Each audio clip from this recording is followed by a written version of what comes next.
3 साल से भी ज्यादा का वक्त हो चुका है जब जंग चल रही है पुतिन की और जेलेंस्की की, यानी रूस और यूक्रेन की।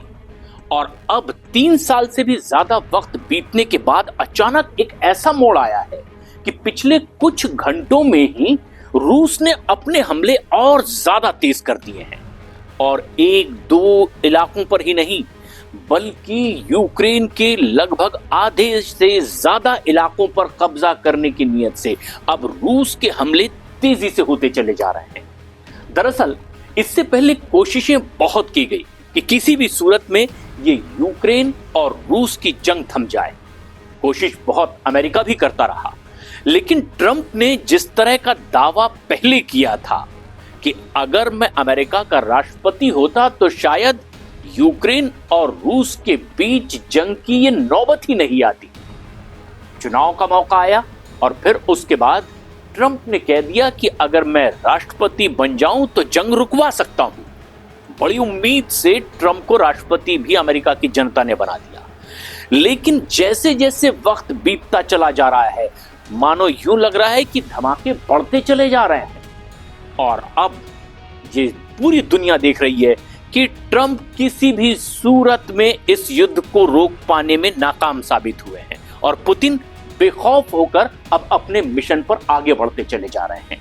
यानी ट्रंप का कोई खौफ पुतिन को नहीं रहा और इसीलिए अब यूक्रेन के साथ पहले जिस तरह के 30 दिन के युद्ध विराम की बात थी, खुद यूक्रेन की तरफ से ऐसे कई रूस के इलाके हैं जहां घुसकर बड़े हमले कर दिए गए और उसके बाद इस युद्ध विराम के दावों को एक तरीके से दोनों ही पक्षों ने ढेर कर दिया।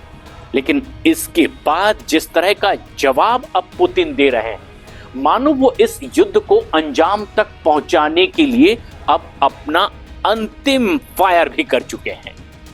ऐसे में ये दावे भी हैं कि अब रूस यूक्रेन के लगभग आधे इलाकों पर भयंकर हमले कर रहा है। ना सिर्फ सीमावर्ती इलाकों पर बल्कि यूक्रेन की राजधानी कीव समेत कई बड़े शहरों पर एक के बाद एक हमले हो रहे हैं और बहुत जल्द उस पर यूक्रेन अब अपना दावा भी खो सकता है।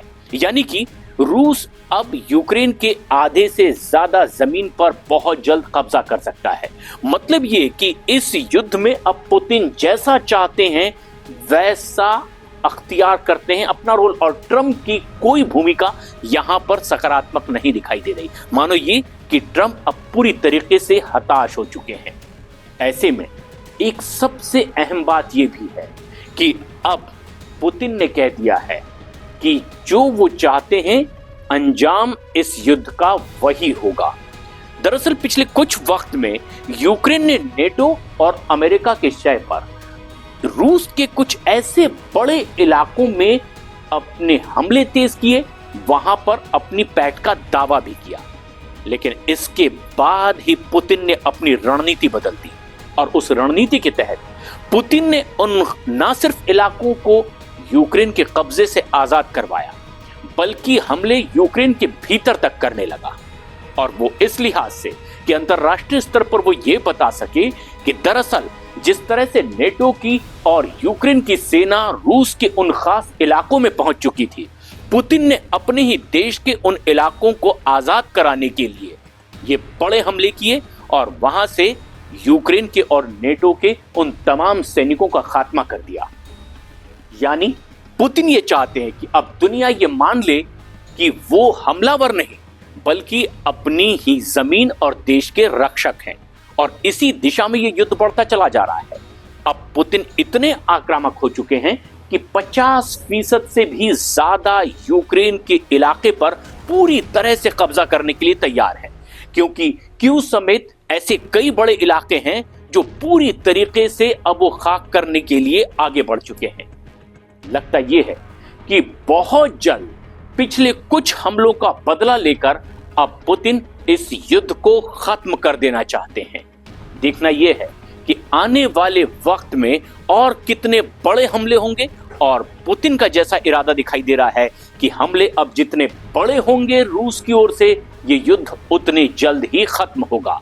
लेकिन अंजाम अब लगभग साफ दिखाई भी देने लगा है, क्योंकि ट्रंप एक तरफ बेबस हैं और पुतिन के हमले बहुत ज्यादा आक्रामक हैं और लाचार दिखाई दे रहे हैं पूरी तरह से ज़ेलेंस्की।